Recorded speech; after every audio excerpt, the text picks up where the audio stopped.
Mais non, c'est totalement faux. J'ai lu un article qui disait que c'est impossible, que c'est juste une légende urbaine.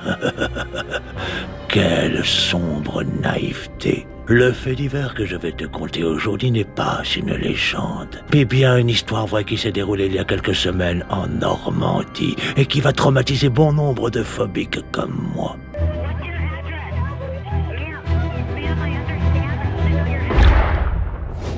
Ce matin de mars 2024, dans nos sublimes campagnes du Nord, alors que Christophe se réveille au son monstrueux de son réveil et qu'il entame son processus de dézombification au son monstrueux de sa machine à café, entend subitement un étrange frottement à sa gauche.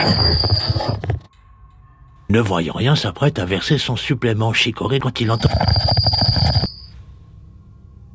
Non mais là je suis en train de devenir dingo. Il dégaine donc son téléphone portable pour checker ses messages et pour vérifier si le compteur Net a publié une nouvelle vidéo.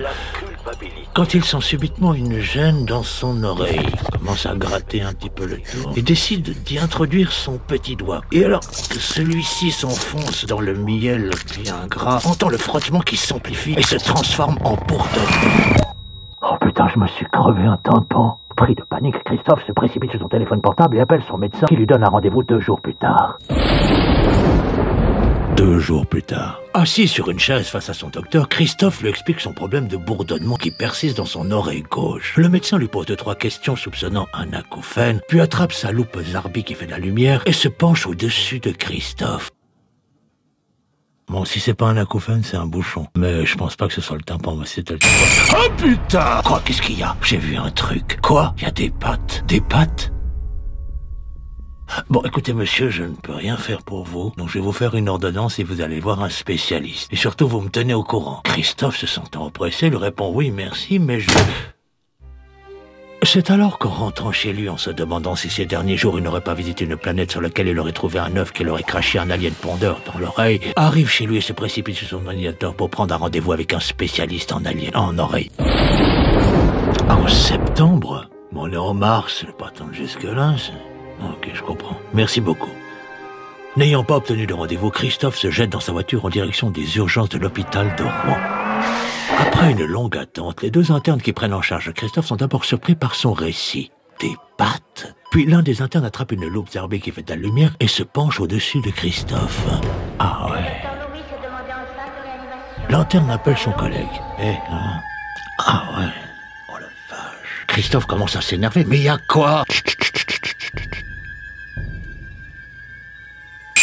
Attends, tu vas aggraver. Aggraver quoi? Répondit Christophe en se redressant brutalement. Calmez-vous, monsieur. Je vous résume la situation.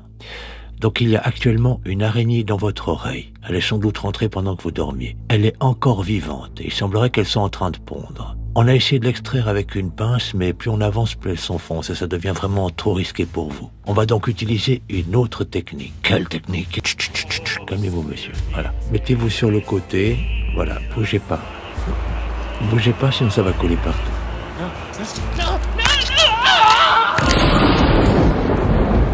Après un grand lavement à l'eau de Javel et un combat acharné mené par les 2 internes dans l'oreille de Christophe, l'alien fut vaincu et son corps extrait sous le regard insolent de ses 2 bourreaux.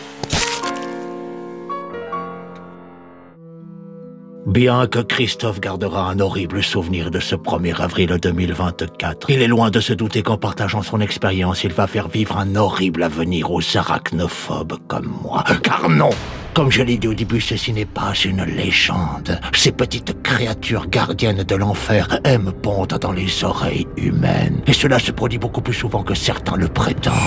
Alors si tu es comme moi, que tu refuses que tes orifices soient exploités en Airbnb de la ponte, je te conseille de prendre tes dispositions avant de rejoindre ta couche.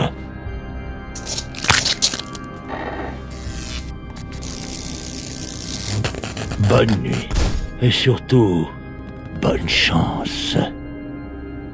Suppôt de Satan, vous n'aurez pas mes orifices.